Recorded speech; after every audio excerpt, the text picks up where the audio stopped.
E aí, gente, tudo bem? Estamos aqui para mais um podcast e esse podcast é especial, sabe por quê? Porque é o primeiro podcast nosso na Loja Nova. E para esse podcast a gente tem um convidado que a gente queria trazer há muito tempo, mas deu tudo certo para ser o primeiro podcast na Loja Nova, Vinícius Mendes. É uma honra estar aqui, ser o primeiro da Loja Nova e espero que a gente consiga escorrer um assunto bem legal. Tomara, porque ele é ruim de conversa, vocês vão ver. Temos o Wesley também, e aí? Tudo bem? Bem. O Wesley quer dar um recado para vocês, vai lá. Bom, primeira coisa, como nós estamos gravando aqui na loja nova, ainda está em reforma a loja. Às vezes vocês vão escutar alguns barulhos da reforma e a sala onde nós vamos gravar, que vai ser o nosso estúdio, não está pronta. Esse aqui não é o cenário definitivo, né? É o cenário definitivo. Cenário improvisado, Embora Então, muito a sala bonito. ainda está em reforma, está fazendo piso, enfim. Então nós estamos gravando no meio da loja. Provavelmente vocês vão ouvir clientes tocando, passando por aqui. Inclusive agora acabou de tocar. Isso vai acontecer. Então vai ser um podcast com alguns cortes a mais do que vocês estão acostumados, mas é isso aí. O cenário é esse. Podcast freestyle. E a gente tá feliz pra caramba com essa nova fase, né? E uma das coisas é que nós vamos parar um minutinho. Beleza. Pode continuar, Vitão? Então vamos lá. Só para continuar. E uma coisa, antes da gente começar, é o seguinte, o Vini, eu quis que ele gravasse, que fosse o primeiro a gravar, porque é um cara amigo, já gravou vários vídeos com a gente, acho que talvez um dos que mais gravou violino, o Thiago, não sei se a gente considera. Não. Não, então, é porque tocar violino, viola... Não, é pra sabe? tocar, alguém que toca Alguém mesmo. toca, então, o Vini Isso. foi um dos que mais gravou vídeo com a gente. E além disso, claro, na verdade é só por causa disso, é que ele comprou 2 violinos com a gente, então... Eu paguei para estar aqui. Ele tá com o violino Do Diego Castro, é um violino maravilhoso agora de 2023, foi ano passado. E um Anthony Marsali que é impressionante. Inclusive a gente estava Surpreende falando bastante. sobre esse violino agora em off aqui, né? O que você tem sentido desse... Então, só pra gente contextualizar, o Vini ele toca em orquestra, toca com todo mundo, né, Vini, na verdade, né? O Vini é mafioso, né? Super mafioso. E aí, ele vai revezando esses violinos aí, né? E você estava falando desse Anthony Marsali. Aonde você tem usado ele? O que você tá achando? Esse violino Anthony Marsali foi uma baita surpresa. Eu lembro que eu vim na loja nas férias do ano passado, falei com o Vitor que queria um violino para ser segunda opção. E foi surpreendente. Eu tinha visto um outro pelo site e quando eu vi esse, era um valor até acima, eu falei, nossa, que violino legal. Troquei as cordas e chega a ser surpreendente onde eu posso usá-lo. Orquestras grandes, assim, tive a oportunidade de tocar em orquestras como a USESP, a orquestra de musical, e é um violino que bate muito bem para a situação. Muita gente até pergunta, quem é o autor? E eu falo, um violino chinês, um violino de oficina. É aquele do tio, o seu Antônio. Seu Antônio Marsali, que tá no Bom Retiro, né? Inclusive a gente fez um vídeo, né? Lembrando o pessoal que está assistindo, a gente fez um vídeo falando quem é Anthony Marsali, né? Nós vamos deixar o link aqui na descrição do vídeo para vocês assistirem falando especificamente dessa linha de violinos que ele está falando aqui. Exatamente, mas antes, até eu ia falar, o seu primeiro violino hoje é o do Diego, né? É o principal instrumento. Mas ele estava antes dele, com o violino do Hudson, fez o negócio, pegou um do Vinícius no Faquinete, que tá ali, né? Até Isso. tá Eu tive o do Vinícius e o do Hudson paralelamente. Aí eu vim aqui na loja para gravar o do Diego para vocês. E eu gostei do violino e deixei o do Faquinete aqui já no dia. Tá muito legal. Mas... Ele não, ou não seja, tenho não, apego, né? não é um cara muito fiel aos instrumentos Aos dele, instrumentos. não. É isso aí. Vini, a gente já pulou essa parte, mas se apresenta um pouco pra galera, fala quem é você, assim, o que você anda fazendo, como é que... Eu sou o Vinícius, tenho 29 anos, sou esposo da Thalia. Toco violino há um tempo e é isso. Toco violino em vários lugares, orquestra, evento. Você toca onde hoje? Acompanhando artistas. A minha orquestra principal é a Orquestra Sinfônica de Santos. É onde eu toco desde 2017. Foi fundada pelo Chorão do Charlie Brown, né? Opa! Grande artista de lá. Chorão e Champignon eram os maestros. Legal. E a ideia de trazer o Vini aqui hoje era para falar um pouco sobre essa vivência de música, sabe por quê? Porque é interessante. contextualizando o nosso assunto aqui, é o seguinte. A gente sempre tem aquela visão de é possível viver de música? A primeira pergunta que muita gente se faz. É possível viver tocando um instrumento, viver exclusivamente para música? E aí, quando a pessoa entende que a resposta é sim, dá para viver de música, Mas logo quem disse se que a imagina... resposta é sim? Enfim, acabou o podcast. Aí vira o The Office, todo mundo... Mas quando você chega à conclusão de que sim, é possível viver de música, a maioria das pessoas já linkam com algum trabalho nas redes sociais. E o Vinícius é um dos caras mais offline que eu conheço. Inclusive, toda vez que a gente se encontra, eu brigo com ele porque ele não responde o WhatsApp, por exemplo, né? Como que é viver de música offline, bicho? Explica pra galera. Viver de música no mundo real, acho que é isso, exatamente. A ser feita. É como sempre foi. Através de... Eu sempre penso em duas coisas, que é a qualidade do serviço e o marketing pessoal, conhecer pessoas. E eu acho que é assim que funciona, sempre funcionou dessa forma. E é a maneira como eu ajo profissionalmente. Achei que era troca de favores. Tem também. Então, que faz parte da questão do marketing pessoal, da relação entre as pessoas. Mas é interessante fazer esse contraste, né? Porque todo mundo acha que tudo se resolve hoje pelas redes sociais. Todo mundo acha que tudo se resolve por lá. De uma certa forma, eu tenho um trabalho muito voltado para as redes sociais e tal, e eu entendo que isso me ajudou bastante, principalmente porque eu moro numa região não muito privilegiada assim em termos de contato. Vou fazer 2, 3 contatos, vou tocar com 2 ou 3 duplas sertanejas e acabou, né? Dupla sertaneja, lógico. Sim, exatamente. Mas existe uma outra, que você chamou de vida real, né? Que é um outro contexto onde você pode circular e conseguir outros tipos de trabalho, né? Sim, eu acho que, felizmente, eu moro numa região que é a região da Baixada Santista, e eu posso dizer facilmente isso, que nós, violinistas, somos amigos, assim. O pessoal do ciclo, que todo mundo participa aqui na loja, o Lucão, o Rômulo, o Matheus Bazuco, o Jeff, que não é violinista, mas faz parte do nosso... Ele é tão legal. Ele é legal. É porque muita gente fala isso, violinista é arrogante, violinista é mau caráter. Falam bem de violinista, né? Ego grande demais. E isso não acontece lá. Tem uns assim, né? Mas a maioria lá, o pessoal é gente fina. Isso que é engraçado. Eu posso fazer um elogio aos amigos de lá, que o pessoal lá é gente fina. A gente vive bem como amigo. E lá... é porque eu cobro favores deles. Eles falam bem. Mas no caso que a gente tem lá na Baixada Santista, principalmente, a gente vive o mundo real entre nós, né? E principalmente a gente consegue indicar amigos.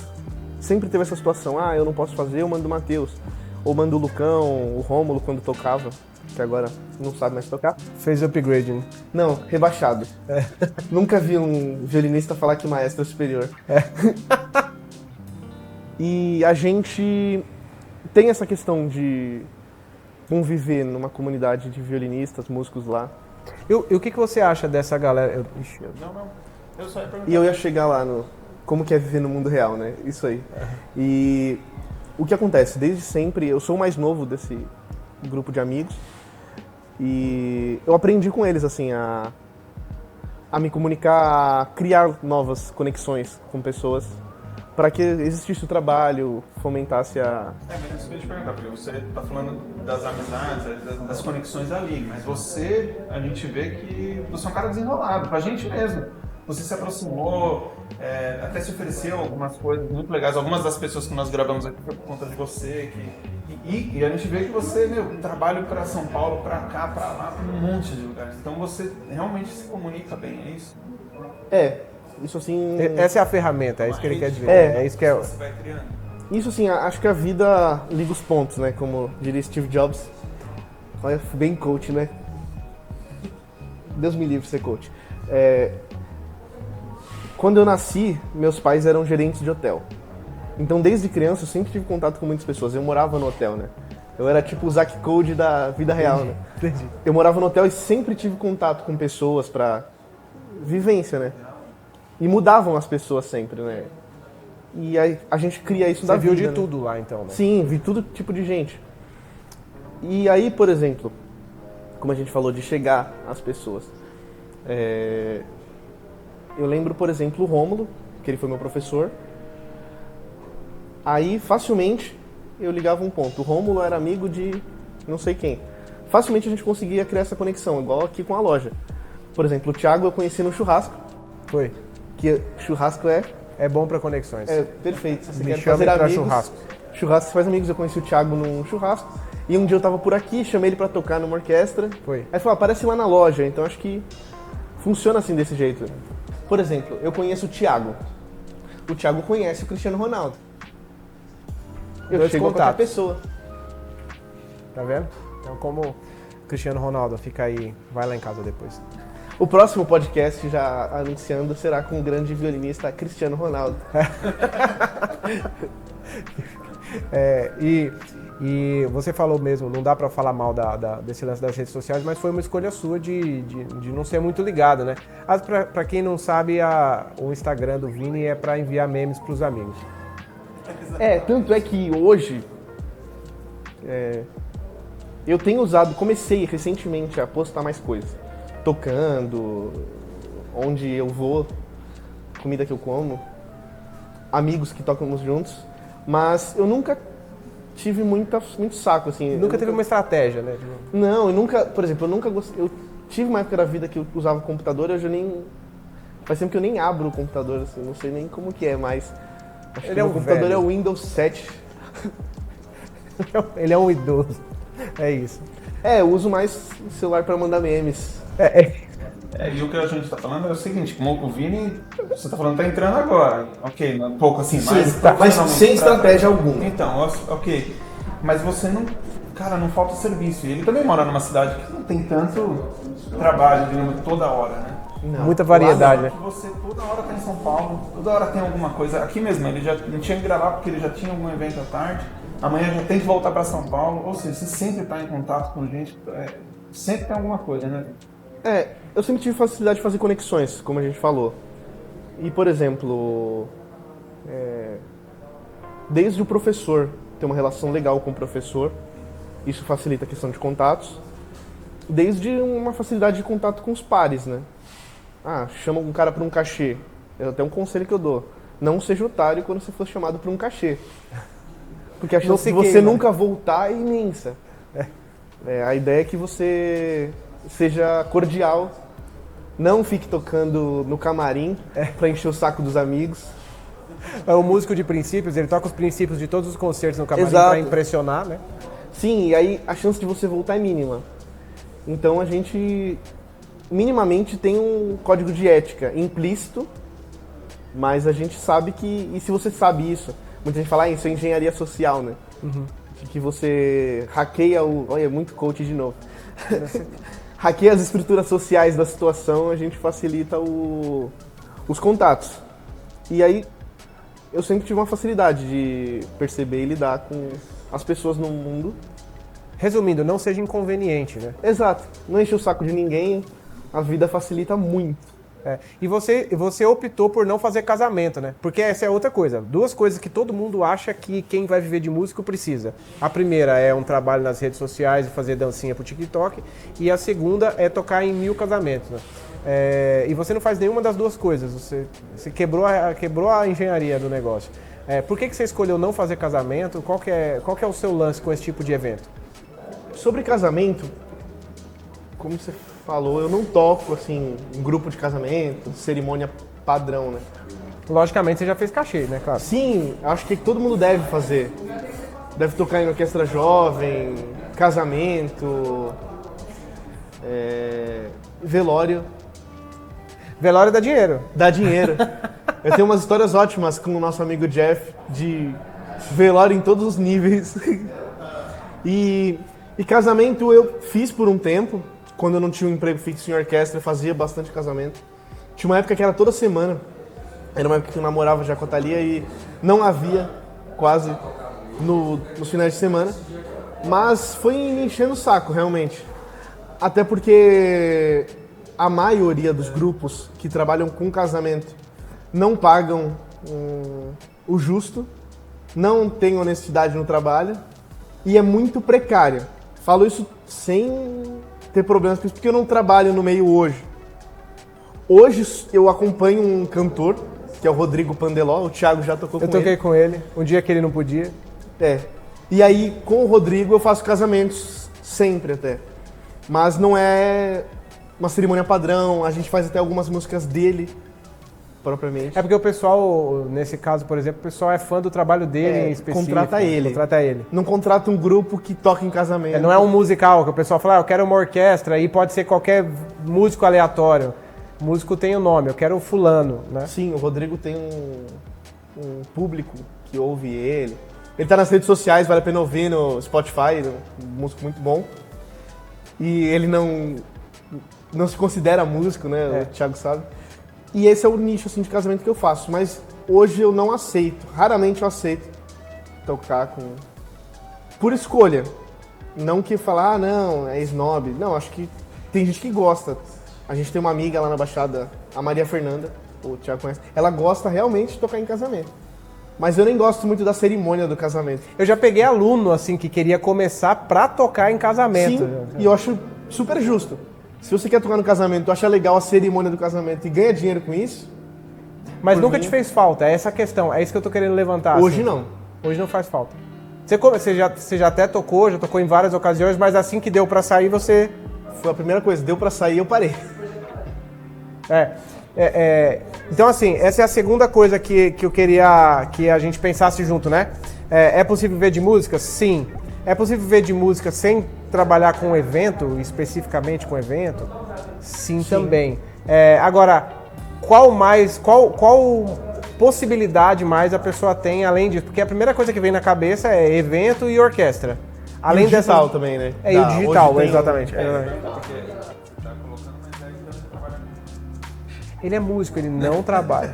Então, eu fico na minha casa, e a resposta que eu sempre dou pro Uber eu fico na minha casa e aí um dia, todo mês, a prefeitura deposita na minha conta um dinheiro pra que eu seja músico. Da Lei Rouanet. Não, da Lei Rouanet não. Mas, por exemplo, eu trabalho numa orquestra, dou aulas, tenho alunos, a maioria presencial. Quantos alunos hoje, só pra gente saber? Alunos particulares, presencial, eu sempre trabalho com um número entre 10 e 12. É sempre então você tem bastante aluno. Sim. 10 e 12 é um número bom, Sim, dá pra... complementa muito bem a renda. E eu gosto muito. E é até engraçado falar, teve uma época que o objetivo foi só dar aula. Eu tava um pouco injuriado da vida de orquestra e falei, só vou dar aula. Foi legal.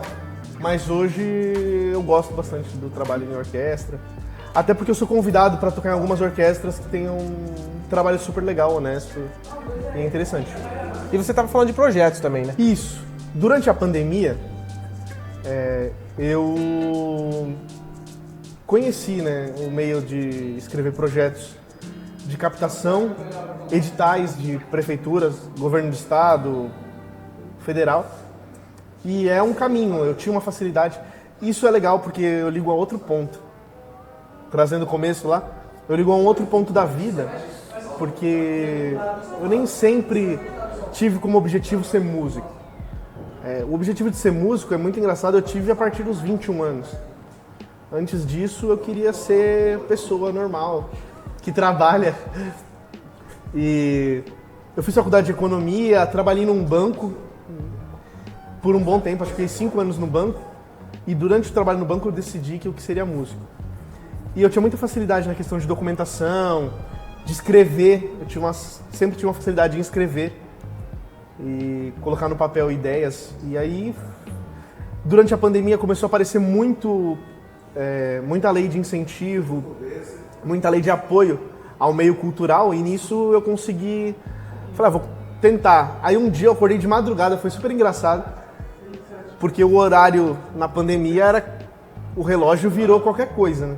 Aí um dia numa madrugada eu acordei, eu tinha ido dormir muito cedo, aí eu vi um edital e falei, vou escrever um projeto para isso. Primeiro projeto que eu escrevi aprovou, falei, caramba, dá pra viver disso. Sou bom nisso. Sou bom. Não me considero bom, porque eu não tenho know-how em algumas outras áreas da produção cultural. Tanto é que eu tenho estudado isso hoje. E é algo que funciona, muitos artistas não conhecem. Eu tenho um amigo que mora na Holanda e ele fala que lá todo mundo sabe escrever projeto. Um aluno de violino do conservatório, ele tem aula de violino, aula de teoria, aula de piano e aula de produção cultural. É muito comum na Europa hoje acontecer. E aqui ainda isso está engatinhando, poucos músicos mexem com isso. E também porque tem muito preconceito, né, com relação a isso. Sim. Não, eu quero falar, você acabou até fazendo essa produção, esses projetos para amigos, né? Sim, é verdade. A gente consegue fomentar muitos trabalhos, muitos objetivos que alguns amigos tinham, desde fazer um show, a gravar um disco, um EP, através disso. É isso que eles te devem favores, né? É. Não Ele somente. Mas o que eu ia falar é que muito da dificuldade que se tem hoje no Brasil de uma grande produção cultural tem a ver com o fato de que esses fundos existem. Então, deixando claro, assim, o Estado ele arrecada com impostos e aí ele destina para cada área uma quantidade X de recursos, né? E o recurso que cai na pasta do Ministério da Cultura, por exemplo, do Ministério da Educação, etc., tem que ser usado para aquele fim. E o Ministério da Cultura usa diferente, né? Ele tenta distribuir através de projetos em que o Estado acredita. Só que muita gente acha isso ideologizado. Sim. Você passou por isso? Você teve que enfrentar esse tipo de coisa? Você teve alguma barreira que você teve que vencer para lidar com isso ou não? Eu falo isso tranquilamente com essa questão política, né? Muita gente estigma o projeto cultural, estigma a política pública cultural à esquerda. E eu não tenho um lado, eu não gosto, nem voto, eu nem gosto muito dessa questão política, mas quando eu fui aprender a escrever projeto, eu fui um dia numa banca de avaliação. Como que avalia, né? E eu lembro que tinha 32 vagas para serem preenchidas por projetos de pessoas físicas que escrevessem um projeto. E qualquer um podia se inscrever?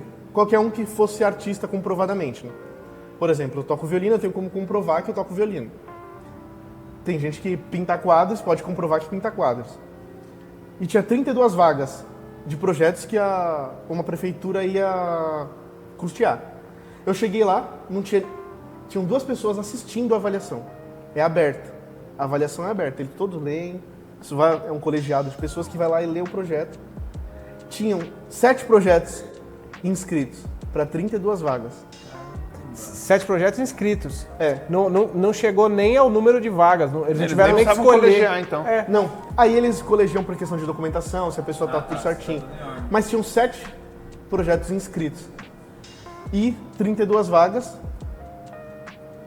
E as pessoas que estavam avaliando me viram lá e falaram: o que esse cara tá fazendo aqui? Eles acharam até estranho que alguém fosse lá ver a avaliação. O que todas as prefeituras fazem de forma aberta. Mas é possível ver. Sim, qualquer pessoa pode ir lá e era engraçado que eles falam: o senhor quer também ler o projeto? Eu poderia pegar lá e ler.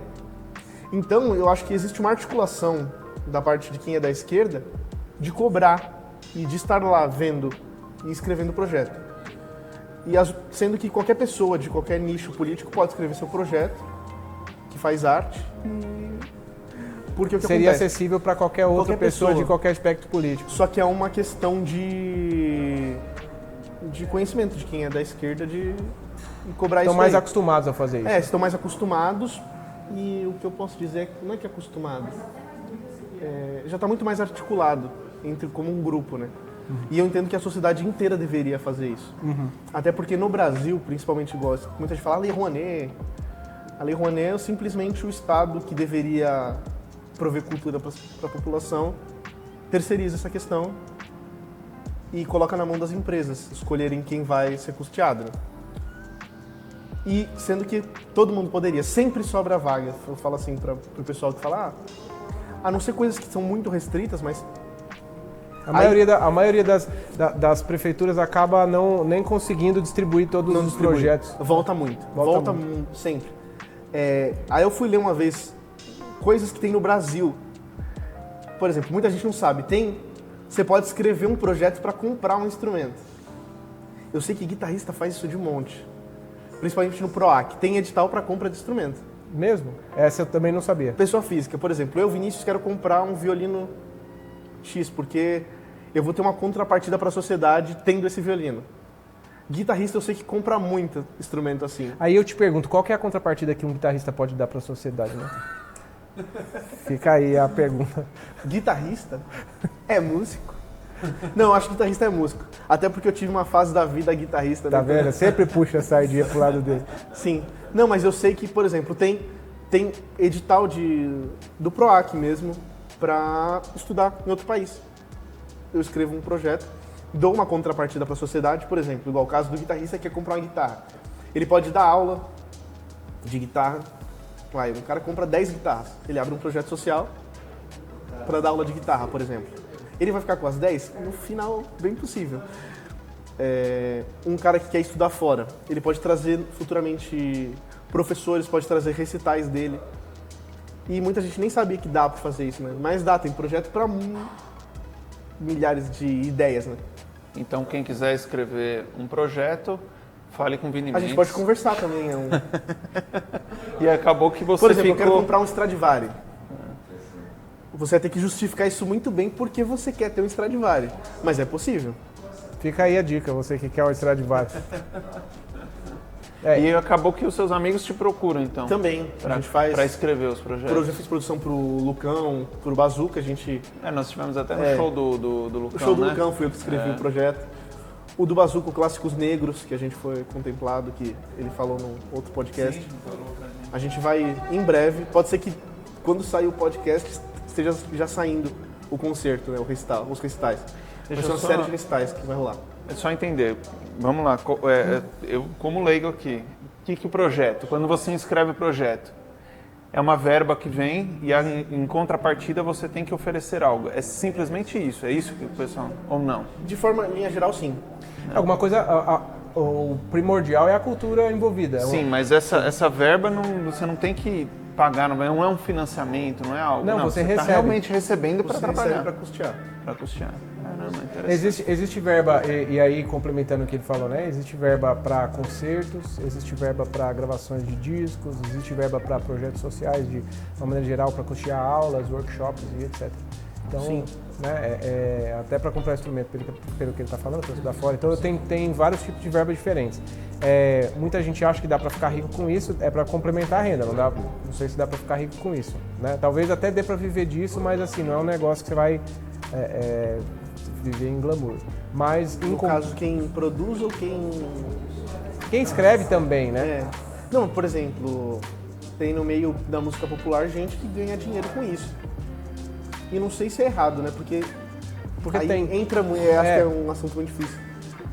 É um assunto sensível, né? É muito sensível. Um assunto sensível. E aí é por isso que eu tô falando, porque quando lida com o que é Estado e o que não é, aí sai da esfera musical e entra numa esfera ideológica muito forte, né? Então, mas assim, é bom os músicos saberem que isso existe e que também é possível, né? E não tem nada a ver com online, porque você não precisa...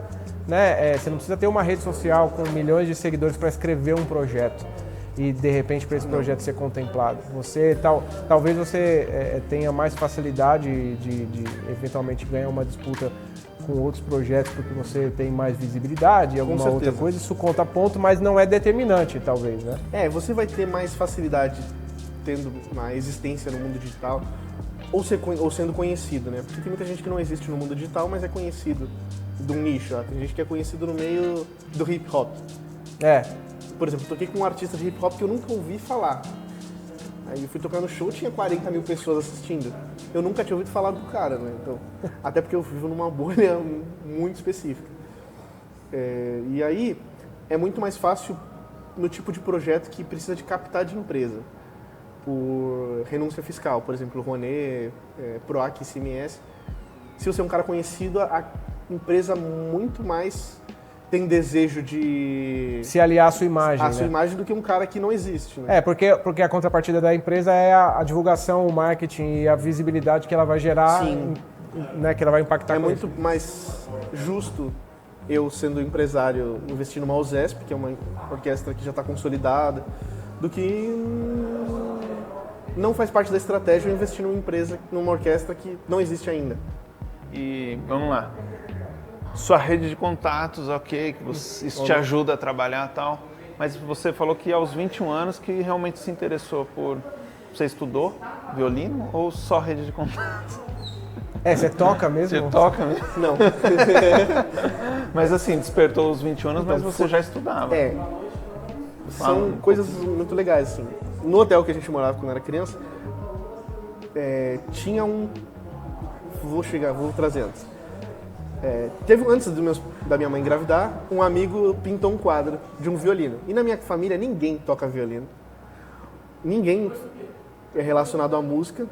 E um amigo dos meus pais pintou um quadro de um violino e está na sala da minha mãe até hoje. Antes de eu nascer, antes da minha mãe ficar grávida. E próximo onde a gente morava, no Guarujá, morava um senhor um senhor japonês, que veio dar aula Suzuki. Eu não era nascido ainda. Isso é muito... É um pioneirismo, assim, de muito tempo. Porque Suzuki, a moda no Brasil, estourou nos anos 2000. É recente, E aí esse senhor foi pra lá, ele era japonês. E aí minha mãe viu quando eu era pequeno e eu era fissurado em violino, assim. Ficava vendo quadro, queria pegar, aí colocava vídeo. Era bem nerd por violino quando criança, assim, bem pequeno, louco por violino. Ficava fazendo violino em tudo. E aí eu comecei a fazer aula com esse senhor, minha mãe fazia também, né? Porque a filosofia Suzuki, na sua base, diz que o que não existe no ambiente não cresce na criança. Aí minha mãe começou a fazer as aulas e eu meio que fazia aula com ela, né? Sim. Da maneira correta. E aí eu estudei violino por um tempo com esse professor, a gente se mudou. Eu comecei a fazer as aulas na congregação, toquei na congregação por um tempo e parou a vida ali. Não sou... Porque eu toco aqui tá ótimo. E aí eu fui estudar violoncelo, isso é um negócio que pouca gente sabe, né? Eu fui estudar violoncelo com o professor e eu gostava mesmo, assim, de violoncelo. E aí eu lembro que eu passei na ULM ainda, olha. Isso é papo de velho. Isso é papo de velho. Isso é papo de velho. O nome... No violoncelo. Eu tocava na orquestra do Guri de referência, era bem legal até. E aí começou a bater muito com questão de escola, essas coisas.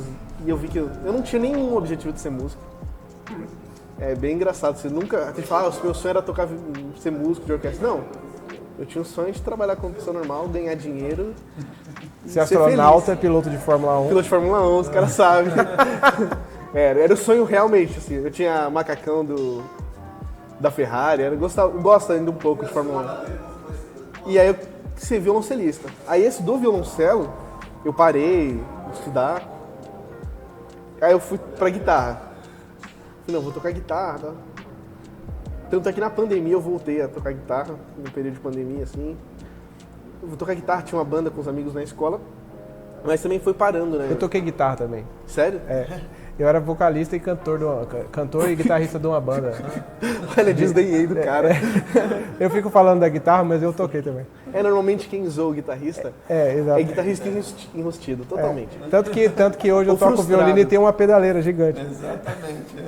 Se ele pudesse, ele vendia o violino e comprava uma guitarra. Porque o sonho de todo guitarrista do pop é ser violinista do pop é ser guitarrista. Isso é claro. Só que é mais fácil continuar no violino porque ele já tá lá, né? Já tem o violino. Começar de novo é caro. E... A minha banda, só um parênteses, a minha banda se chamava Memória RAM. Memória RAM, RAM de RAM, era um sapo. O símbolo do primeiro disco, a capa do primeiro disco era um cérebro e uma perereca. Tem disco, não acredito. A gente precisa desse disco. Eu vou achar, qualquer dia eu vos revelarei. O mundo tá faltando esse disco. Eu acho que a música é disruptiva. A gente tem um disco gravado, o primeiro disco, Memória RAM. O que era? Rock? Era pop rock. Era horroroso. Memória RAM. Continua essa história aqui no Brasil. Não, é só... Aí eu lembro que eu fui trabalhar, fiz faculdade de economia, na faculdade eu fui pro banco fazer estágio, tinha resultados até legais no banco, e aí no banco, assim, deu um estalo, assim, tim! Eu não nasci pra isso. Foi bem uma epifania, assim, eu não nasci pra isso, nasci pra fazer outra coisa, não ter sentido. Dá pra contribuir mais, né? Exatamente isso, porque eu via que isso aí é muito difícil falar, mas trabalhava, gerava lucro, acabava o mês, começa de novo, a mesma metas diferentes, trabalha, bate a meta, próximo mês, de novo. Era quase um ciclozinho. ratinho na roda, né? Eu falei, Não que ele tenha alguma coisa contra quem trabalha em banco, inclusive a esposa dele trabalha em banco. É, pior que é. Milene, desculpa, o Vini, ele é assim mesmo. Não, eu entendi que eu não nasci pra isso, assim, entendendo um propósito de vida, fazer todo mês a mesma coisa pra mim era muito frustrante. E Assim o como artista eu não tem consigo- isso, né? O é. artista não consegue fazer. Eu não consigo fazer todo dia a mesma coisa, essa era uma dificuldade. Até de trabalho, assim, tava trabalhando numa orquestra que tinha essa rotina. Não é muito legal, cara, é levemente frustrante. É legal, por exemplo, segunda eu faço uma coisa, na terça eu faço outra, na quarta eu faço outra. Geralmente a gente faz isso com horário. Segunda a gente chega na hora, terça-feira a gente chega atrasado no ensaio, aí depois quarta-feira a gente nem vai, aí quinta-feira a gente vai. É, exatamente isso. Aí eu faço coisas diferentes, assim, por exemplo, Afinação, por exemplo, é pra não ser igual, não ser afinado sempre. Você toca cada vez que você vai tocar uma escala, você toca com afinação diferente. é bom pra mudar a rotina, né? É. Descobriram meus segredos. Então é isso, acho que... Não, mas virei aí músico como por que você causa disso. e aí depois você voltou no violino aonde? Ah, foi muito legal. Porque você tava no violoncelo, não, na guitarra, o último instrumento, Eu tinha parado na guitarra, Entendi. na época do banco mas eu tava na quando guitarra. deu estalo, você Na época voltou do no banco eu nem violino. tocava nada, assim, Você era voltou no pessoa violino? normal, assim, trabalhava. Mas você pegou aula com alguém? Você Então, foi o que pra- aconteceu? Na faculdade que eu estudei, tinha uma orquestra. E aí, pra tocar na orquestra, ganhava bolsa na faculdade, quem tocasse na orquestra. Aí eu falei, vou tentar, né? E eu não tinha base de violino, assim, de estudo, não conhecia ninguém. E eu procurei eu falei uma vez até pro Jean, foi muito engraçado. Eu entrei no Google e procurei quem é o melhor violinista do mundo. Bem genérico. Assim, David apareceu lá. Garrett. Isaac Perlman. André Rie. Não, Isaac Perlman. Aí eu falei, vou procurar, vou tentar ver o que ele toca e vou fazer igual, pra prova da faculdade, da orquestra.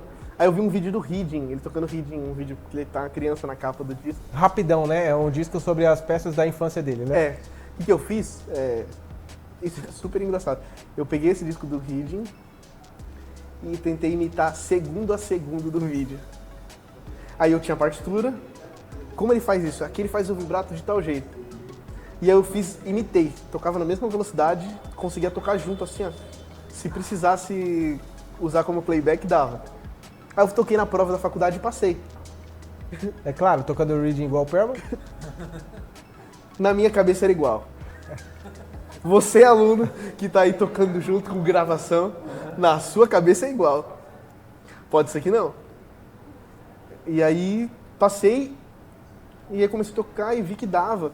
Até porque como eu comecei muito novo, eu tinha algumas facilidades.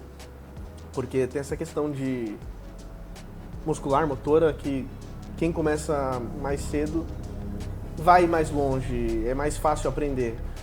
Não que o talento leve a algum lugar, mas se o talento aliado a um esforço, a um estudo, é incomparável. Não, coach falaria que se eu fosse coach, ia falar, não importa o seu talento, você vai chegar. Não, importa sim, se você começar mais cedo, você vai ter mais aptidão. Se você tiver... Então, mas vivência, você pode praticamente fazer. com uns 21 anos, praticamente. Não, mas teve vivência quando cedo, teve a influência da família. Facilita, com É, certeza, claro. é inegável. O quadro, né? Eu olhava É, o pro quadro.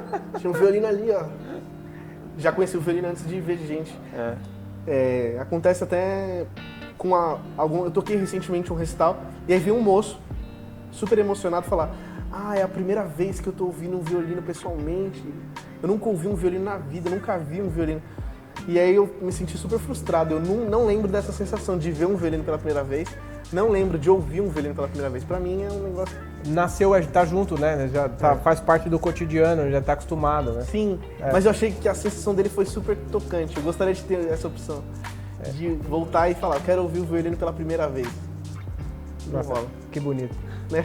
Super Depois você entrou na orquestra. emocionante. Aí eu entrei na orquestra da faculdade e falei, legal, dá pra tocar. Ganhei a bolsa. E ganhava bolsa, e era legal assim, o quanto dava de desconto na faculdade. Pô, da hora, vou ficar tocando aqui.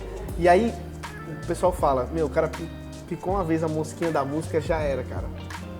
Você pode estar onde você for, fazendo o que você estiver fazendo, ganhando o dinheiro que você estiver ganhando. Eu tenho até um exemplo de um amigo que dó dele. Tinha um emprego mó bom, começou a estudar, veio o meio da música, largou tudo pra tocar. Que dó dele. Mas ele é feliz, cara. Isso é... E eu conheço situações inversas também, que o cara é músico, mas se rendeu a uma profissão estável, a alguma outra coisa e é extremamente frustrado. Tem os dois lados. Mas vocês falando, eu lembrei da entrevista com que é do Andante, o seu amigo do... sim, do Ricardo. Do Ricardo. Foi a mesma coisa, ele O Ricardo trabalhava no executivo de uma empresa grande, bem grande inclusive, na parte financeira e tal, não sei o quê, e largou e foi fazer mochilão tocando. Então, assim, é incrível. Ele picou também e ele falou, quer saber, eu vou largar, e largou daquele dia. Ele tava na sexta-feira na empresa, no sábado ele tava tocando na praça. Que da hora. Então, essa entrevista com ele foi muito... Sim, eu assisti. E é muito louco isso aí, porque eu acho que quem é músico mesmo vê a realização de outra forma. Uhum. Não é tão palpável quanto para as pessoas comuns, né? Não mesmo. A realização... Eu conheço pessoas que tocam em orquestras grandes, até fora do país. Aí se perguntar qual a realização da vida, aí os caras falam, é que eu consegui tocar tal peça. Porque eu toquei em tal lugar. Eu passei por tal situação. Mas você ganha um salário de 40 mil euros. Não sei nem se tem orquestra que paga isso. Mas você ganha um salário super alto, tem a casa legal, tem um carro legal. Qual a sua realização? O grande momento da vida dele não tá ligado a isso necessariamente. Eu, por exemplo, conheço uma professora que falou, a minha realização foi ler tal livro em alemão. Violinista, tem um resultado absurdo. Eu consegui ler tal livro em alemão. E agora eu vou ler em japonês. São objetivos diferentes. Eu achei que era, tipo, poder não trabalhar tal dia, né? Igual você. Minha grande realização é não precisar trabalhar em horário comercial. Isso é maravilhoso. Isso é uma grande realização. Depende, se você não gosta da sua família, é interessante isso. Porque na maioria das vezes você vai trabalhar quando a sua família estiver reunida. No sábado. Eu vou tocar. Vou lá trabalhar. Tem gente, se você não gosta da sua família... São escolhas. É Natal, Réveillon... Sim, Réveillon faz anos que eu não passo com a família. Pode falar. Rapidinho, eu vou continuar a história. Aí na faculdade eu falei, legal, dá pra fazer. Aí começou a aparecer cachê. Você toca legal, dá pra fazer um cachê ali, outro ali. E aí eu procurei o Spala, da Sinfônica de Santos, que é o Ulisses, amigo maravilhoso, uma lenda lá em Santos. Ulisses Nicolai, o Bamba. Ninguém conhece, ninguém sabe que o nome dele é Ulisses. O nome dele é o Bamba. Eu não sabia. Eu fiquei esperando que esse Ulisses tivesse se aposentado e o Bamba entrou, né? Não, o Bamba é o Bamba e ele tá lá desde sempre.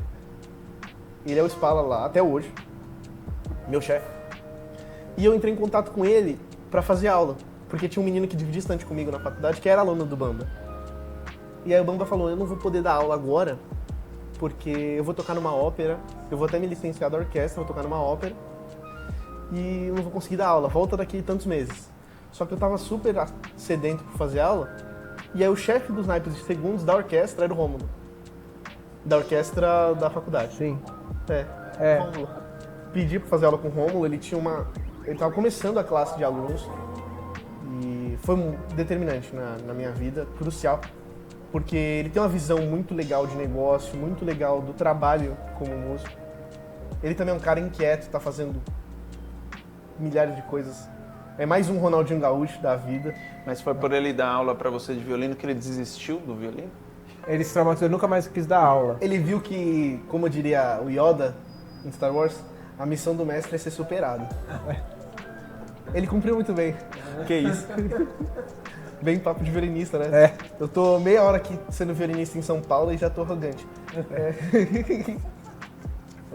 E aí, fazer aula com ele. Se eu não me engano, a gente fez por 2 ou 3 anos aula.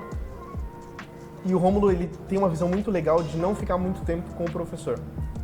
Você faz um tempo, chega uma hora que você vai, com certeza, criar os vícios do professor. Você já sabe exatamente o que o professor gosta, o que o professor quer, e ele não te surpreende mais em nenhuma aula. E o Rômulo tem essa filosofia. Hoje ele faz isso muito bem. Primeira aula, ele coloca assim, tal dia vai ser sua última aula. Se vira pra arrumar um professor depois. E aí eu lembro que eu conheci o César Miranda, que toca no OSESP. É o Spala da Baquiana. E aí eu falei com ele, se ele podia me ouvir. Aí a gente fez, se eu não me engano, 1 ano e meio de aulas. E aí ele fazia muita coisa, também já estava vendo fazer aula com o Davi Deraton. E aí o Davi foi o professor que eu tive mais tempo. Se não me engano, 3 anos e meio. E aí veio a pandemia, parei. E aí hoje eu faço aula com o professor Emanuele Baldini. Que também já foi entrevistado. Já foi entrevistado aqui. Na verdade, a gente foi lá na Sala São Paulo. Baldini, venha ser entrevistado aqui na loja Precisa vir nova. aqui, precisa vir aqui na loja. Tá convidado. Tocar nos violinos do seu Antônio Marsali. Vai gostar, com certeza. Nessas experiências assim com vários professores diferentes, então você conseguiu várias visões, inclusive de trabalhos diferentes, né? O que você acha que foi legal de cada um? Assim, o que cada um te ensinou e que você junta hoje e que faz o violinista e o profissional que você é? Isso é maravilhoso, assim, acho que é muito legal fazer um tributo todo mundo aos seus professores. E não só da parte musical, né? Sim, eu acho que é interessante a gente sempre lembrar o que cada professor que a gente passou trouxe de legal e que contribuiu. Porque, eu acho muito legal ser politicamente incorreto, tem coisas que não são legais que alguns professores fazem. Mas com certeza algum professor que você teve por um tempo, porque eu não acho justo que ninguém aceite ser esculachado por professor. Sim. Se seu professor te esculacha, troca. Com certeza. Ele pode ser lindo, pode ser te levar a fazer cachê na Filarmônica de Berlim. Mas se ele tá te humilhando, tá te tratando mal, troca, não vale a pena. E só que eu acho muito interessante que a gente valorize o que cada professor e o que cada mestre incorporou. Com o Rômulo, e eu passo sempre os alunos para a Camerata Jovem Santista, para que eles aprendam a postura de estar trabalhando no meio de orquestra. O Rômulo é um super formador. Ele forma muito bem o profissional. Questão de horário, questão de postura, de hierarquia no naipe. Na Camerata a gente tem muito essa questão do chefe de naipe, a gente toca para o chefe de naipe, com o chefe de naipe. Não tem aquele, o cara senta na última estante, tem postura de espala. Não. É inaceitável. Lá, por exemplo... É o respeito mesmo. E lá funciona, o Rômulo é bravo quanto a esse assunto. Funciona muito sério. Eu sou espala da Camerata até hoje. E eu fui o primeiro espala, não, o segundo. O outro era o Malon, que era um amigo que, por exemplo, ele foi um cara que era talentoso, violinista, eu falo dele porque é muito legal o caso dele.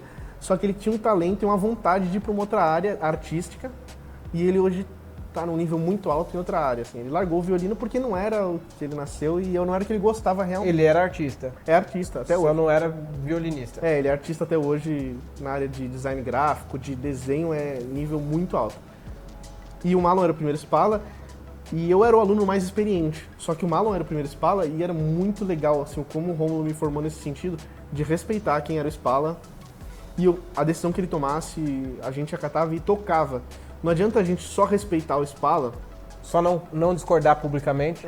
Mas quando toca, eu quero mostrar que eu sou mais importante do naipe. Eu tô na última estante, eu sou o back espala, né, que tem espala.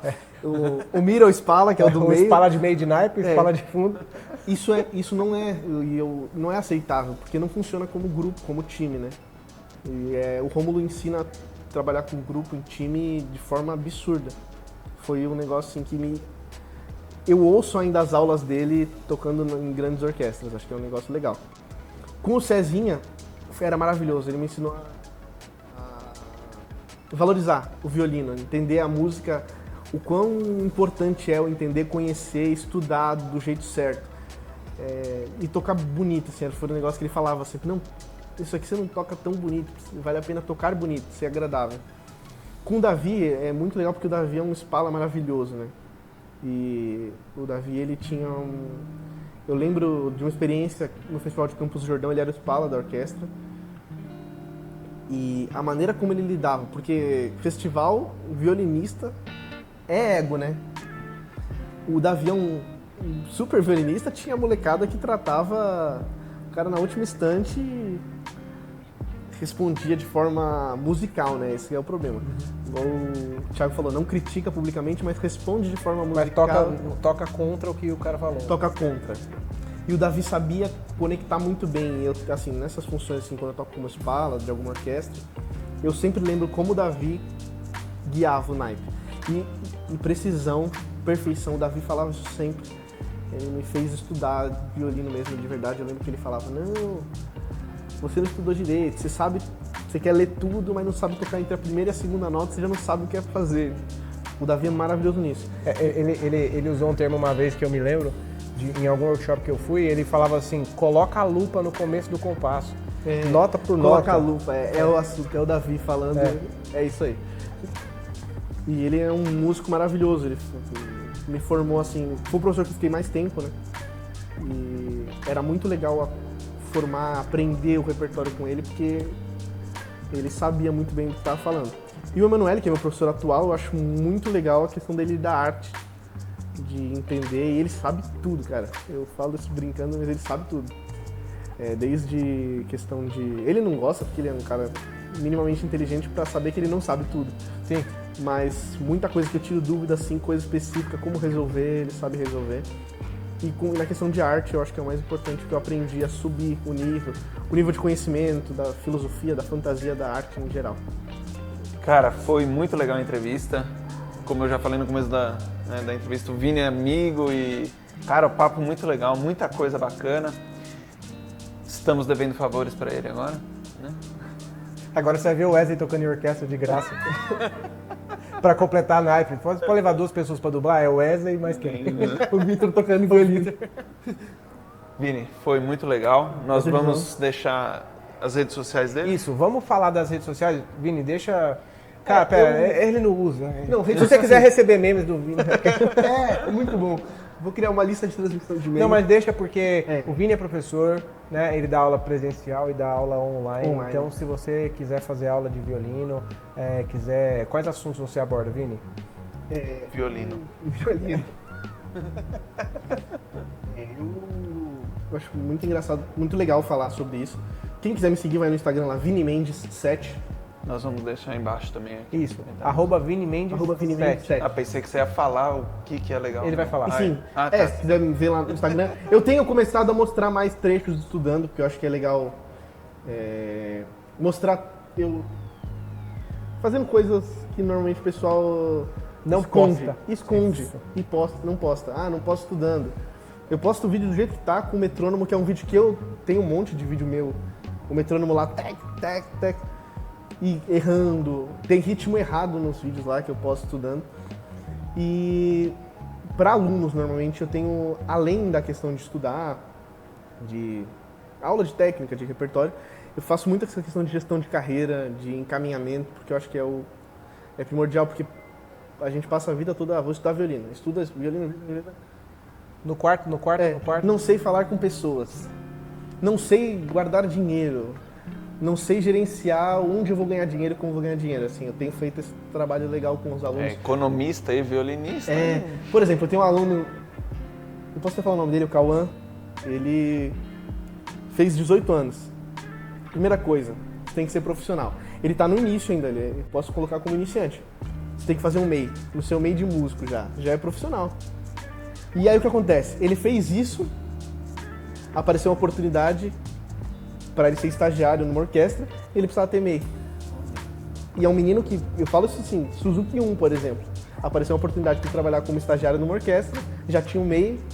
É muito importante você que é músico, que está aí moscando, ter um encaminhamento de carreira. Então é isso.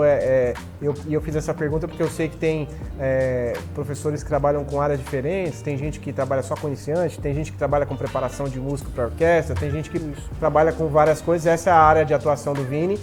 Então segue lá nas redes sociais e olha só, o nosso departamento de marketing está sob pressão. Por trás desse sorriso lindo aqui e pacífico, aparentemente pacífico, nós temos uma meta de engajamento, de envolvimento com as pessoas. Então, pelo amor de Deus, nós do departamento de marketing estamos implorando para você curtir esse vídeo, compartilhar com seus amigos e levar, olha lá, viu?